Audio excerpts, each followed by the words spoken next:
Not often is it given to a generation to be able to change the course of events in ways that may significantly affect the future.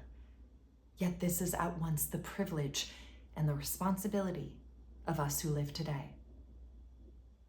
We live in a time of challenge, which is also a time of opportunity. We live in a time when it is easy to despair, which is also a time of great hope. We live in a time when it is necessary to know for what we stand and to take that stand with courage. It is then a time when we must have a realistic sense of values. We must decide what is worthwhile.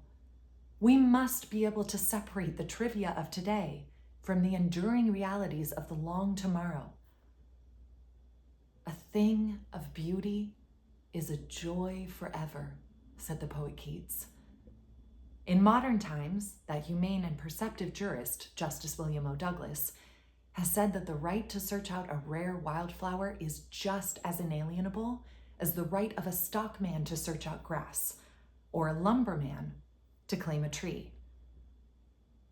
There are scientific reasons as well as those which are aesthetic. The world is inhabited by living species that are not only beautiful, but full of meaning and significance. The evolution of the plants of today took millions upon millions of years.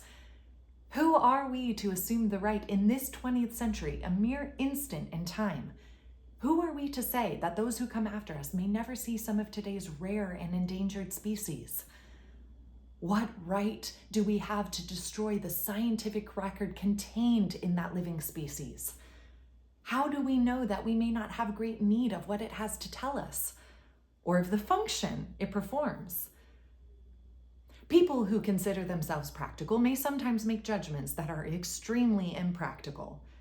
A Canadian forester recently wrote me of a meeting attended by industrial and research foresters. Everyone present was agreed on a campaign to get rid of a species of alder that invades cut-over black spruce lands. Yet no one knew anything about the life history of the alder or its ecological relationships. Apparently, it had never occurred to anyone that they should find out. Later, it was discovered that this shrub performs a necessary function, a nitrogen-fixing process in the soil, and so is definitely beneficial to the spruce and to the other trees.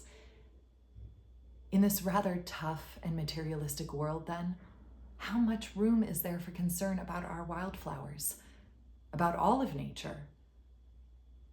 Are we being impractical when we protest the substitution of the brownout for the color and beauty of flowers along our roads? Are we being sentimental when we care whether the robin returns to our dooryard and the veery sings in the twilight woods? I am confident that the verdict of history will show that we, far from being the heedless sentimentalists, were indeed the tough-minded realists. A world that is no longer fit for wild plants, that is no longer graced by the flight of birds, a world whose streams and forests are empty and lifeless, is not likely to be fit habitat for man himself, for these things are symptoms of an ailing world. In a recent speech in behalf of the World Wildlife Fund, Britain's Prince Philip put the matter very simply.